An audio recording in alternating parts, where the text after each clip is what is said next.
এই জনগণকে মুক্ত করতে এখন আমরা সব আবার রাস্তায় নেমে এসেছি। আমরা আজকে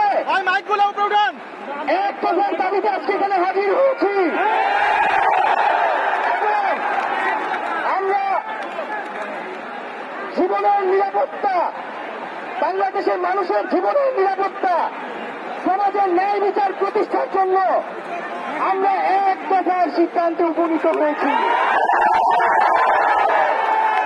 এই সরকার কোনোভাবে আর এক মিনিট ক্ষমতায় থাকার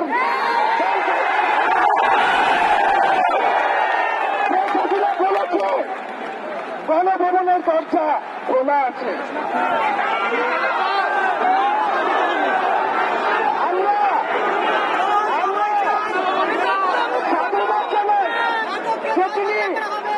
বুঝতে পেরেছে যে গণভবনের দরজা খোলা রাখতে হবে।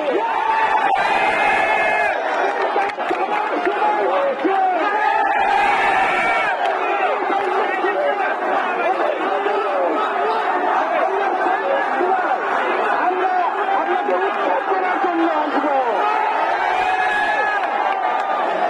বন্ধুগণ, আমরা খুবই স্পষ্ট কথা, শুধু শেখ হাসিনাকে পদত্যাগ করলেই হবে না,